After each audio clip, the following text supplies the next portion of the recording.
Beautiful. Hello. Oh, it's good to be back. I missed you guys. Yeah. Okay, so this month we are exploring the power of understanding. And for those of you who may be new, we are taking kind of a deep dive each month into each of the 12 powers for this year.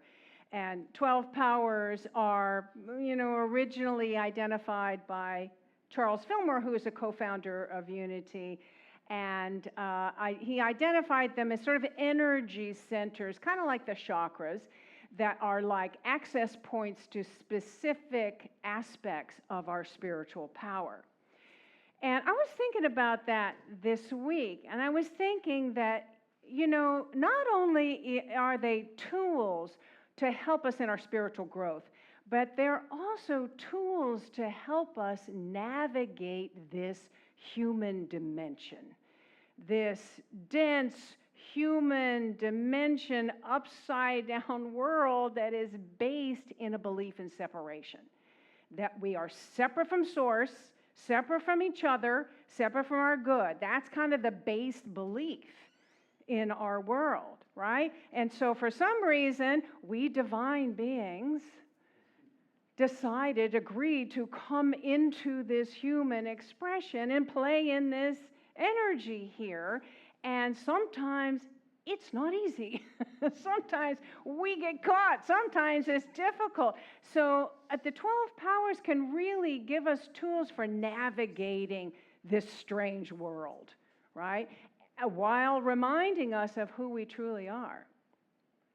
Now, a lot of people who come onto a spiritual path, embark on a spiritual path, want to go directly to spiritual awareness, right? Directly to opening that, seventh chakra and kind of ignoring all the other chakras, kind of ignoring all of the other human aspects of us, right? Not that there's anything wrong with wanting, high spiritual awareness and connecting with the absolute, absolutely. But we also, at the same time, want to develop skills for navigating this human life, living into the human life, the human experience. Some people say that's spiritual bypass when we go directly into, the highest spiritual awareness, right? So we want to make sure that we're kind of addressing and aligning all aspects of our being.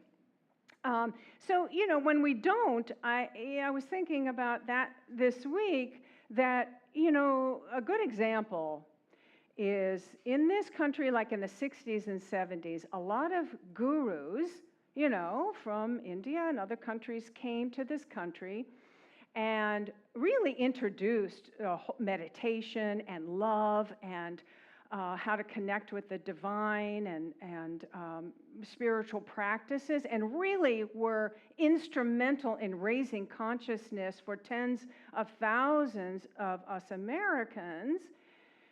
But at the same time, example after example, is that they attracted adoring crowds who worshiped them and agreed to obey everything the guru said without question.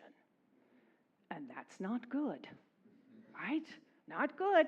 And so what happened is that the gurus began to indulge in unethical behavior.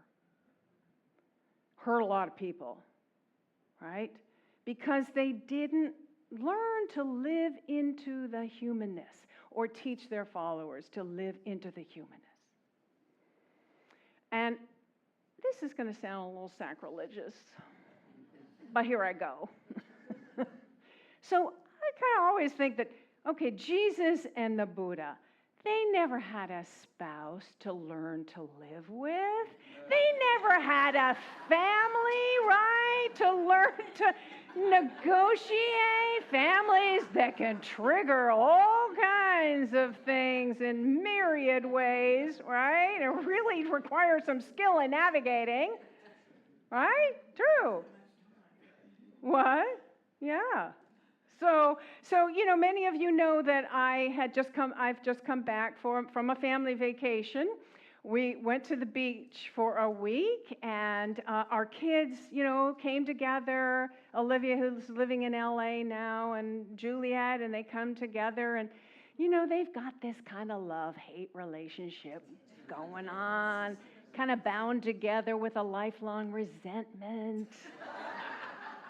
And then their boyfriends, well, one boyfriend didn't come because they just broke up, and that was a whole nother drama. And then we had our aging dog who is now incontinent, and my husband was in some pain, and we all spent a week together in this very small place with lots of stairs.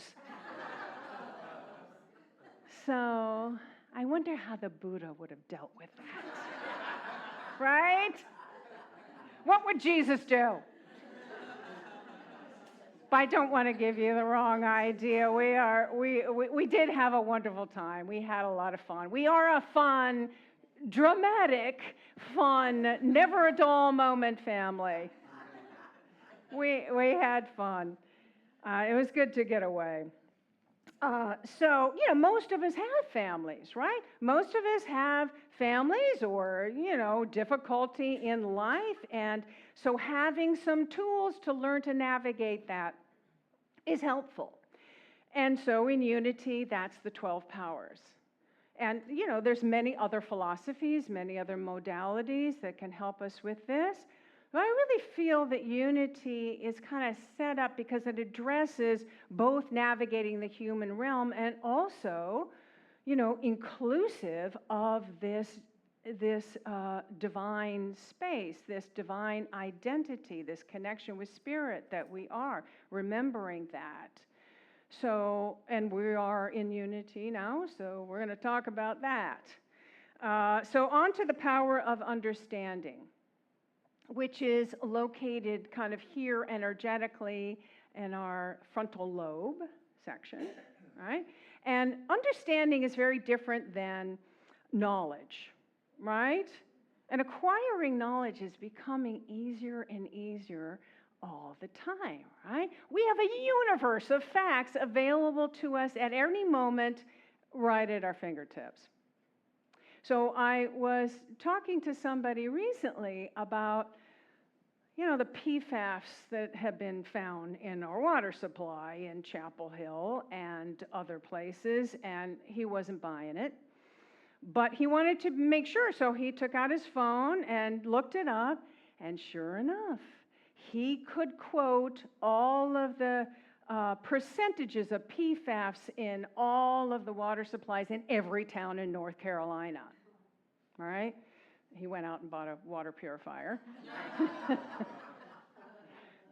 But, so having access to knowledge is really good.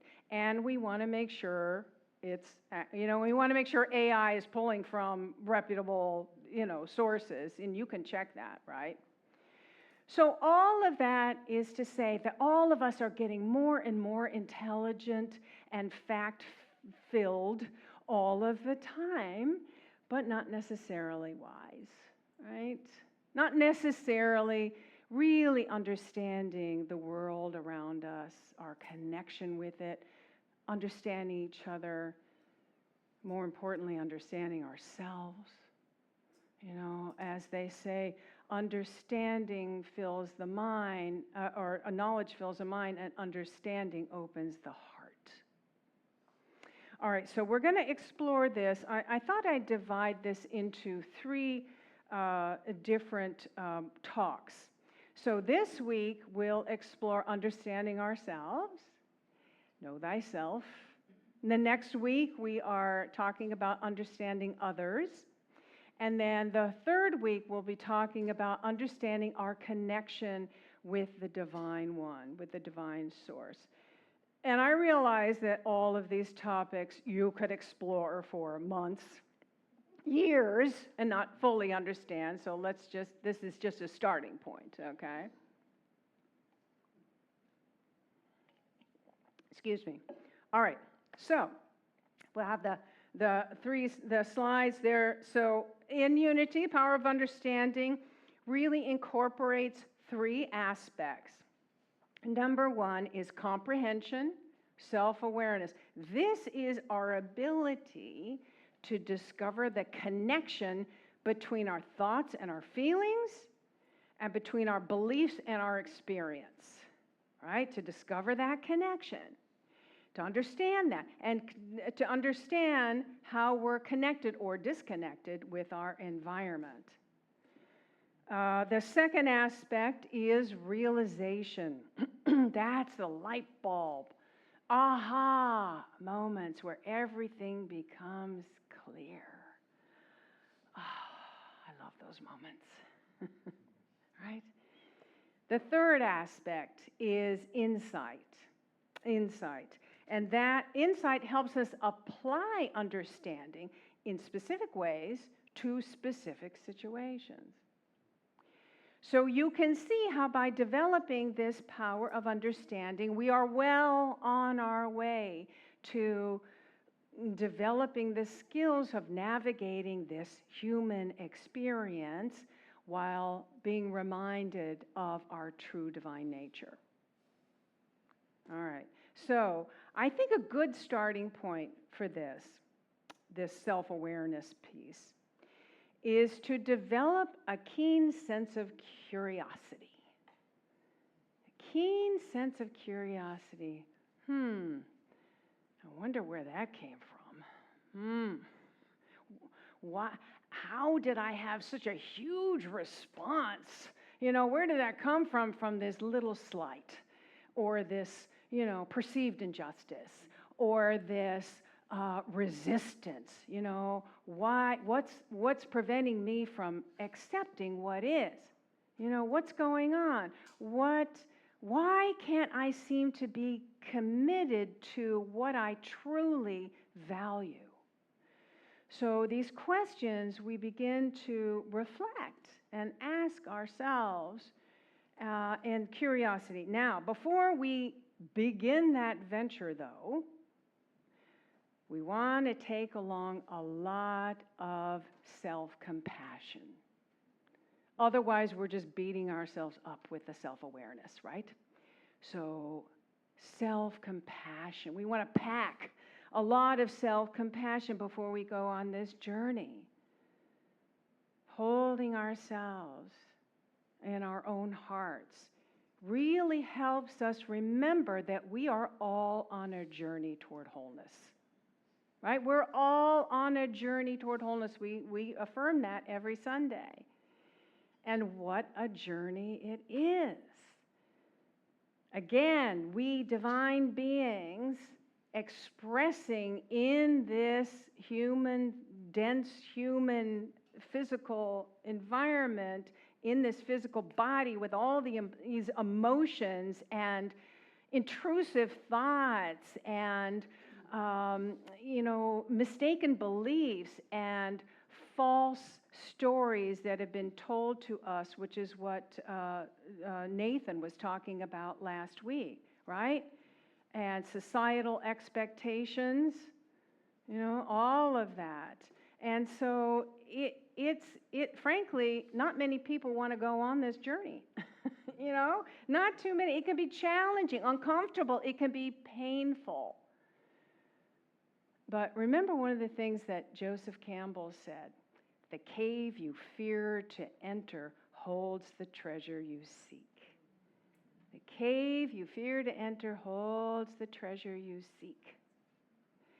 So we want to engage in self-compassion, self-care activities while we're entering this scary cave, right? While we are doing this self-exploration.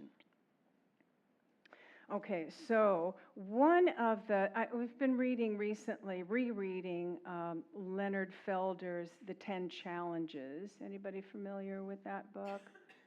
It's beautiful. There's a beautiful Hebrew word that really kind of describes the kind of compassion that's available to us. And the word is rachamim. I think we have that, rachamim. And he explains it as that feeling of being held in this womb-like place, surrounded by God's love and warmth and nurturing. So that beautiful place of self-compassion, and as Maria, you were sharing in that meditation, that whole idea of I am loving awareness, holding ourselves in that. So whatever makes sense to you, whether it's God or spirit or just the warmth of loving awareness, we want to put ourselves in that place and then move forward. And there are many different modalities that we can use to help us in this self-exploration, right? There's the Enneagram, right, which is really good at this. Spiral dynamics, there's Myers-Briggs, there's family systems, there's the gene keys. Yeah. Anything else? I mean, most forms of therapy, DBT, I know is really good. Journaling. There's many different ways that we can do it. And I want to kind of focus in on a couple today. And the first one that I want to talk about, and it's kind of a clue, I think, a big clue, and it builds on Nathan's talk last week, is to ask ourselves, what story am I making up about this? What am I thinking that this event means, right? We are meaning-making beings. And Brené Brown tells us that in the absence of data, we tend to make up stories to fill in the details, right? If we don't completely know something, we tend to make it up and fill it in, mostly for self-protection, mostly for, to give a sense that we got it all together, or that we're right, or to give us a sense of certainty. We do not like uncertainty, right? And whatever's missing, we're going to fill it in with some story to give us a sense of certainty. I know what this is, right? Yeah. So in another book, Crucial Conversations. How many are familiar with Crucial Conversations? Yeah, a lot of you. Yeah, it's good. It's great. The authors really take this one step further, and they say any set of facts can be used to tell an infinite number of stories. Any set of facts can be used to tell an infinite number of stories. So, what am I saying about myself? What story am I making up about myself? I've never been good at math. I'm not artistic. I'm not musical. I've always had a difficult time making new friends. No one understands me.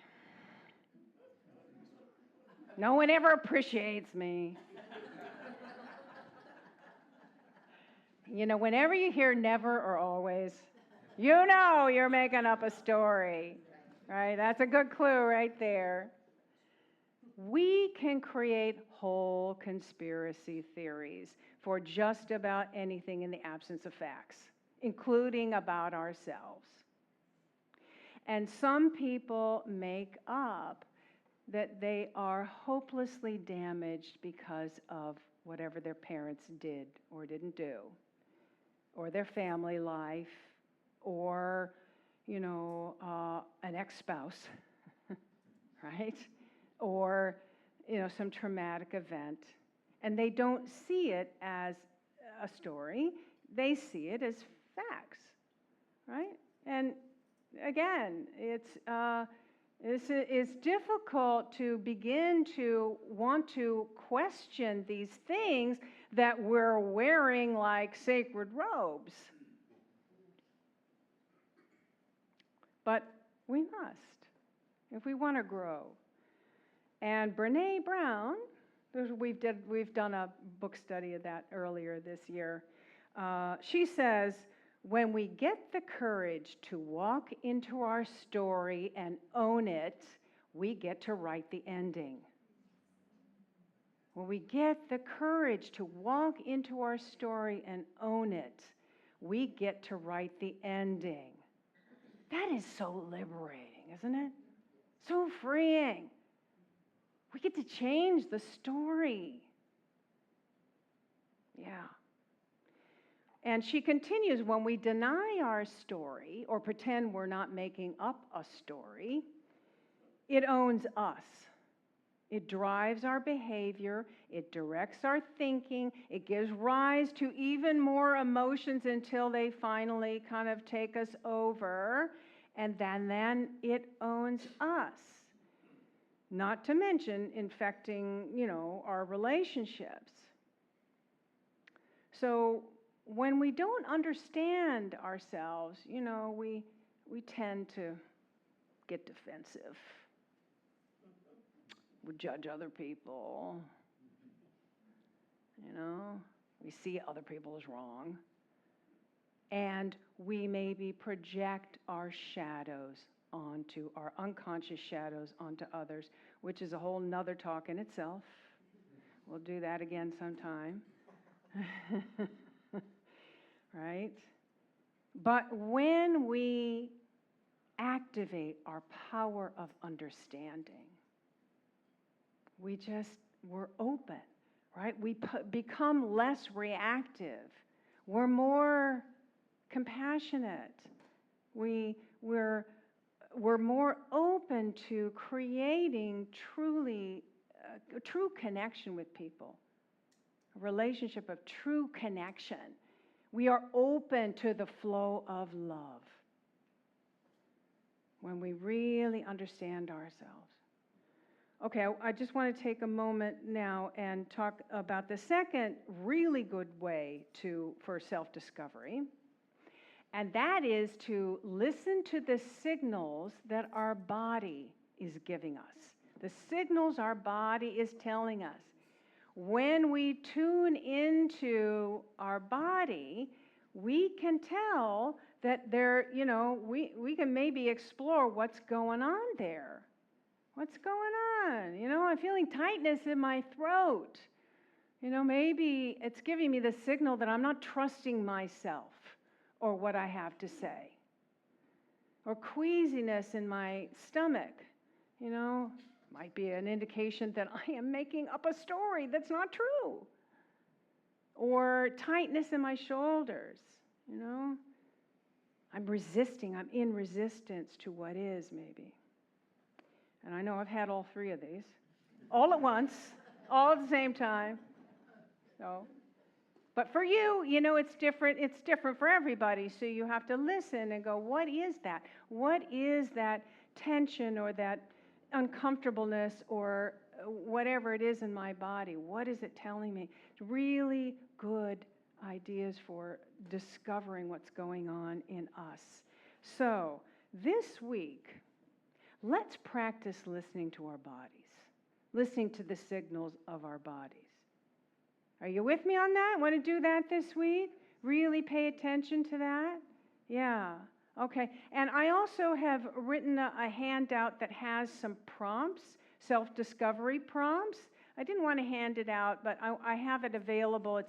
There's a stack on the foyer, in the foyer on the credenza, and we'll have it on a table when we do our community meeting here. If you would like to have that and do it, it might be helpful for you, or many of the other ways of doing it. But let's embark on this adventure of self-discovery, because there's just nothing like really understanding ourselves, understanding others, and understanding the world around us and how we're connected. Yes? All right, thank you. Namaste.